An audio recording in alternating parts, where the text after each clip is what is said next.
নমস্কার। জয় মা তারা, জয় গুরু বামদেব। আশা করি সবাই ভালো আছেন, সুস্থ আছেন। প্রার্থনা করি সবাই ভালো থাকুন। আজকে আমি পারিবারিক শান্তির জন্য কিছু টোটকা দেব। যারা ভীষণ পরিমাণে পারিবারিক অশান্তিতে ভুগছেন তারা করবেন, অবশ্যই করবেন।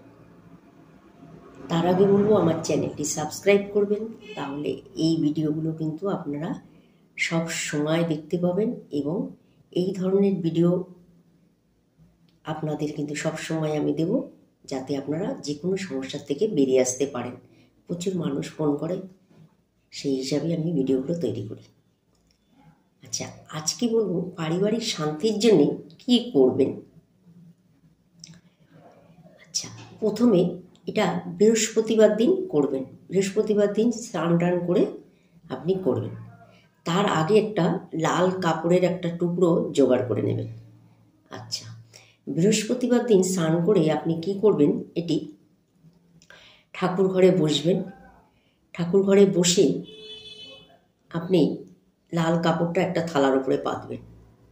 পেতে তার মধ্যে একটি পান দেবেন, একটি গোটা পান দেবেন, ভালো একদম নিখুঁত পান দেবেন, একটি গোটা।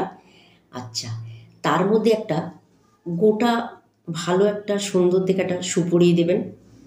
আচ্ছা, এই দুটো জিনিসকে আপনি একসাথে একসাথে মুড়াবেন। মুড়িয়ে লাল কাপড়টা একটু বড় মাপের নেবেন, হ্যাঁ, কারণ বড় মাপের না হলে লাল কাপড়টা সেভাবে গিঁট দিতে পারবেন না। আচ্ছা, সেই লাল কাপড়ের মধ্যে এই যে পান, একটা গোটা পান, একটা সুপারি, তার মধ্যে দিয়ে আপনি কি করবেন, 3টে গিঁট দেবেন। 3টে ভালো করে গিঁট দেবেন। গিঁট দিয়ে এটি আপনি উত্তর দিকে রেখে দেবেন আপনার বাড়ির। দেখুন আপনার বাড়ির সুখ, শান্তি, সমৃদ্ধি কিন্তু সব ফিরে আসবে। আপনার বাড়িতে যে অশান্তি একটা বাতাবরণ ছিল সেটা কিন্তু কেটে যাবে, অতি অবশ্যই কেটে যাবে।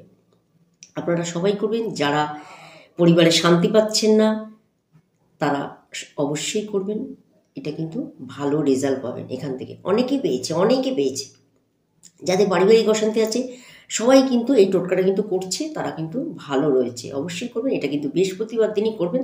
স্নান করে উঠে করবেন, লাল কাপড়ের মধ্যে করবেন, একটি গোটা পান দেবেন, একটি গোটা সুপুরি দেবেন, দিয়ে 3টি গিঁট দেবেন, দিয়ে বাড়ির মধ্যে কোনো ঘরের মধ্যে উত্তর দিকে ঝুলে রাখবেন। ঠিক আছে? খুব ভালো ফল পাবেন। আপনার শান্তি কিন্তু বজায় থাকবে। নমস্কার, ভালো থাকবেন।